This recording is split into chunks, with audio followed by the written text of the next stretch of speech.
Welcome to Thresholds of Consciousness, explorations of dreams, non-ordinary reality, and transformation.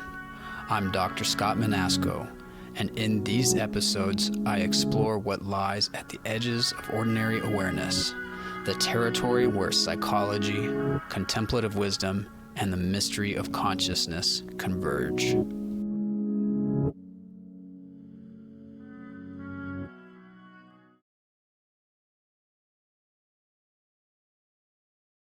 In this video, I want to offer you a few ways to shift how you relate to your dream life, especially if you're just starting out and not sure quite where to begin.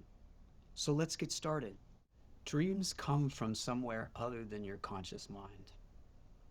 The first thing worth understanding is that dreams do not come from the part of you that plans and decides and manages the rest of your day. They arise from somewhere deeper, a part of the psyche that operates outside of your conscious control. It has its own perspective on your life. It's part of why practices like positive thinking or manifestation don't quite apply to dream work, at least in the same way. Those approaches work with what you already know and intend. They come from the perspective of your ego. Dreams come from somewhere you can't direct or script, and that's precisely what makes them so valuable. They show you something that you couldn't have arrived at on your own from ego consciousness. Lucid dreaming and dream incubation are real practices with their own lineages and value. But I want to say simply, lucid dreaming is a very powerful practice. And if you're drawn to it, I recommend approaching it with humility and ideally finding a guide. There are many resources out there on lucid dreaming. It's not really my area of focus or expertise on dream work, and what we're going to be focusing on today is something different. We're going to be talking about the dreams that arise on their own and the ones that come to you and how you can receive them rather than you intending to create certain dreamscapes or experiences. Dreams are companions, not objects. Dreams can arrive in many forms. Some we can think of as processing the residue of the day, the unfinished business, the unresolved conversation, or the emotion that didn't have room for your conscious attention. These dreams have their own value.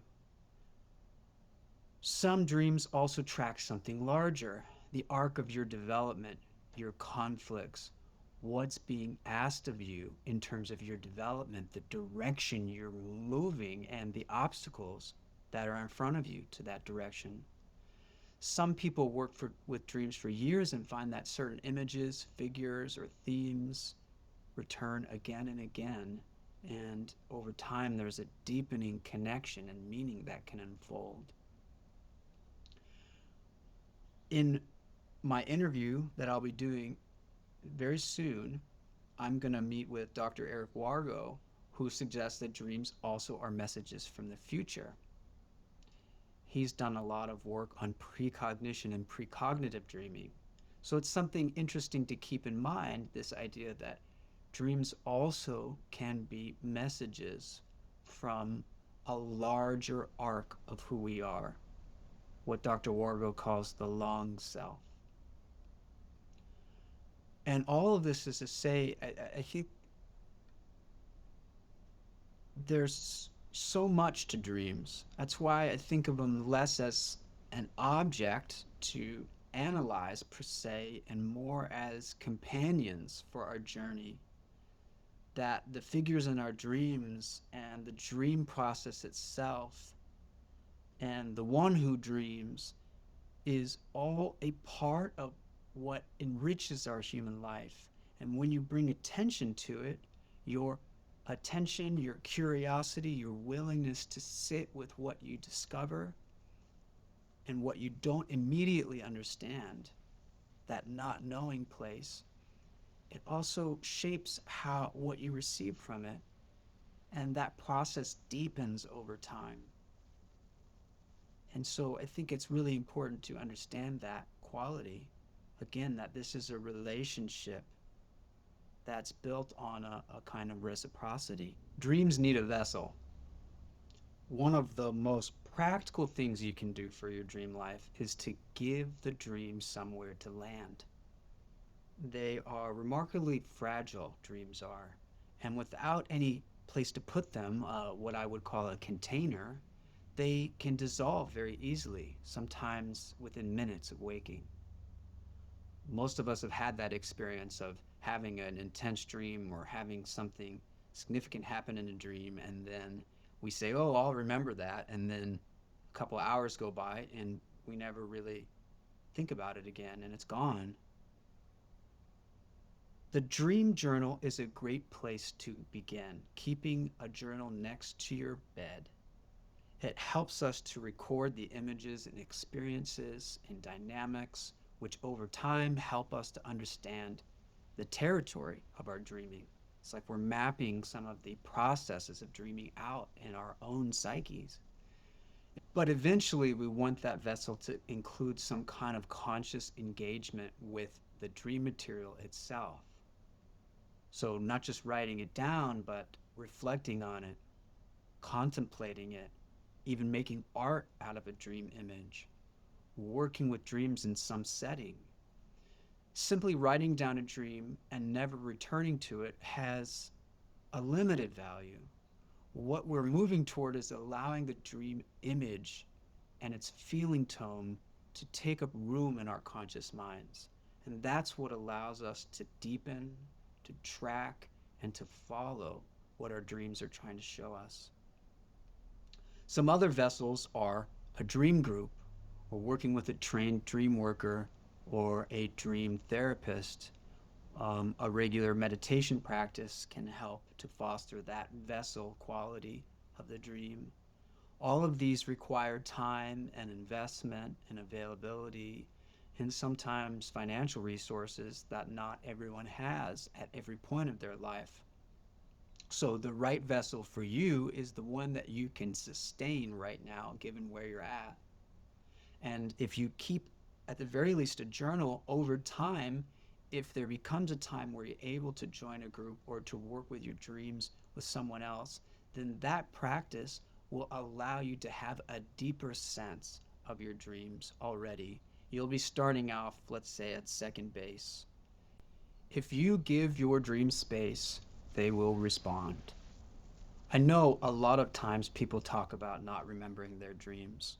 It's very common.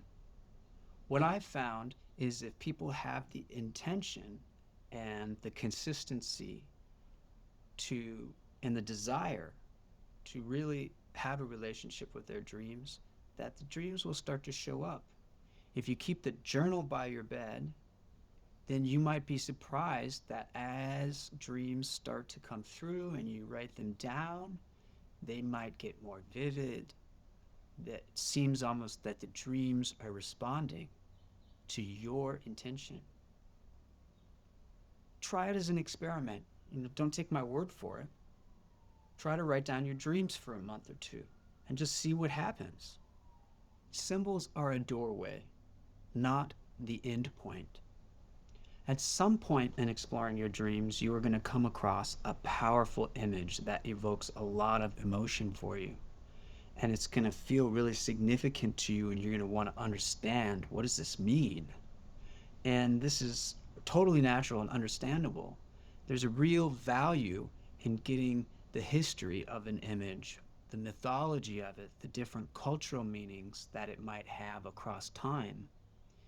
Yet, if we stay only in the symbol dictionary and the dream interpretation lane, dream interpretation of the symbols lane, it can kind of become a trap because this image may have a very different personal meaning to you.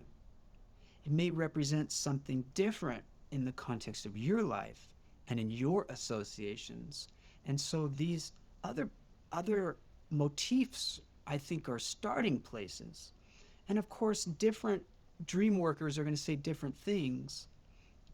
If we think of the collective unconscious, that there might be certain archetypes that transcend time and have more objective representations. At the same time, if we're looking to engage in a dream and to truly work with it, that has to become personal in a way to us in the moment that's alive. The symbol needs to be alive to us so we can interact with it. It has to be alive so that we can sense into it, feel what it evokes in us.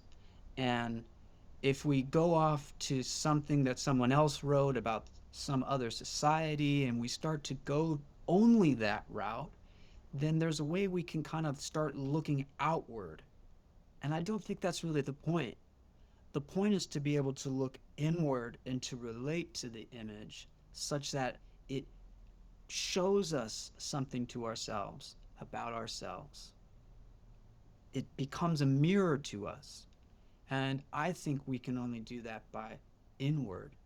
The outer learning is great. It supports the inward process. So, an example of this might be that also, a snake means something really different to someone who grew up in a culture where snakes are revered as wisdom figures. That might mean something very different to someone who grew up in a culture where snakes are to be feared and distrusted. So, in the personal unconscious, that could really land differently, regardless of what a snake might mean in the collective. There could be different personal interpretations. So, in that point, it's important to see what the dream is evoking for you specifically. Someone else's interpretation can help if it's the right person. Working with another person on your dreams can open things up for you that you may have not seen on your own. A skilled guide can reflect an image back to us in a way that we may have not seen it before. They may notice patterns or dynamics that we can overlook from the inside out. And I think a skilled worker can also hold the dream and amplify certain parts of it, ask questions that allow you to deepen into it rather than close down the material, and ultimately help you stay with some of the uncomfortable parts of the dream if that's necessary, rather than skipping across the surface of it. This only works if you have the requisite trust with that person. I'm not telling you you have to trust them completely, but enough to allow them into your internal life. A poorly timed dream interpretation or a premature dream interpretation can really close the material down and replace your living relationship to the image with someone else's projection of it. If the interpretation doesn't resonate, that's important information. You are not obligated to accept someone else's interpretation. According to the International Association for the Study of Dreams, ethical dream work helps the dreamer work with their own dream images, their own dream feelings and associations, and knowing that dreams may have multiple layers of meaning to the dreamer. Systems of dream work that assign authority or knowledge of the ultimate meaning of the dream to someone other than the dreamer can be misleading, incorrect, and harmful. The dreamer is considered to be the final authority on the meaning of their dream. So this is really important because what it's saying is that you are ultimately the one that gets to decide what resonates for you, not someone else, even if they're a therapist, even if they've worked with dreams for hundreds of years, well, maybe decades. The point being, ultimately, something has to resonate inside of you. And that doesn't mean don't look for help from someone else. Absolutely not. It means that you get to decide ultimately to take in the reflection. You get to be the one that listens to what your insides, what your guts are saying, what your heart is saying about the dream. And this is very important. And I think the right person for this work is someone who understands that, someone who understands that your relationship to your dreams matters more than having some clever interpretation. Someone that helps you open up an image or go further into it ultimately. I love having clever interpretations of dreams. It can be satisfying. However, it's always up to the client that I'm working with whether or not that fits for them. And it's okay if it doesn't. This isn't about getting it right. This sort of builds on what we were talking about before. It's not about getting it right. It's about living in relationship to your dream. You living in relationship to your dream. Dreams have been taken seriously by human beings across cultures and across time for millennia. They have been understood as guidance, as healing, as prophecy, and as a living relationship between individuals and larger communities, the planet itself. Somewhere in the pace of modern life, we have lost connection with that. And what I'm doing is inviting you to consider that it is recoverable. You don't need any special training to begin. You don't need to spend any money, really. You just need some curiosity and a little consistency and the willingness to treat your dream life as something worthy of your attention. I'm suggesting you start there and see what opens up for you. You might be really surprised and maybe even amazed. If what we've explored today resonates with you and you want to take it further, there are a few ways we can go deeper. I've created a community called the Dreamwork Collective on Patreon, where I'll be sharing resources, book dialogues, as well as offering live monthly dream streams where people can submit dreams just for me to explore briefly with them. Also, if there's enough interest on that page, I have an opportunity to start small groups that run on a more in-depth monthly basis. And of course, for the deepest offering I have is a twice a month dream group through my practice at scottmanasco.com. You can see it under services and dream groups. And right now there's a waiting list for that. Dreams are part of who we are. They're part of our heritage. So I hope that if you're interested, you turn towards them, allow them to impact you, develop that relationship with them. I'm Scott Manasco, and this is Thresholds of Consciousness. Next week, I'll be interviewing Dr. Eric Wargo about precognitive dreaming. And I really can't wait for that conversation. We're going to talk about some really interesting things. So make sure to stay tuned.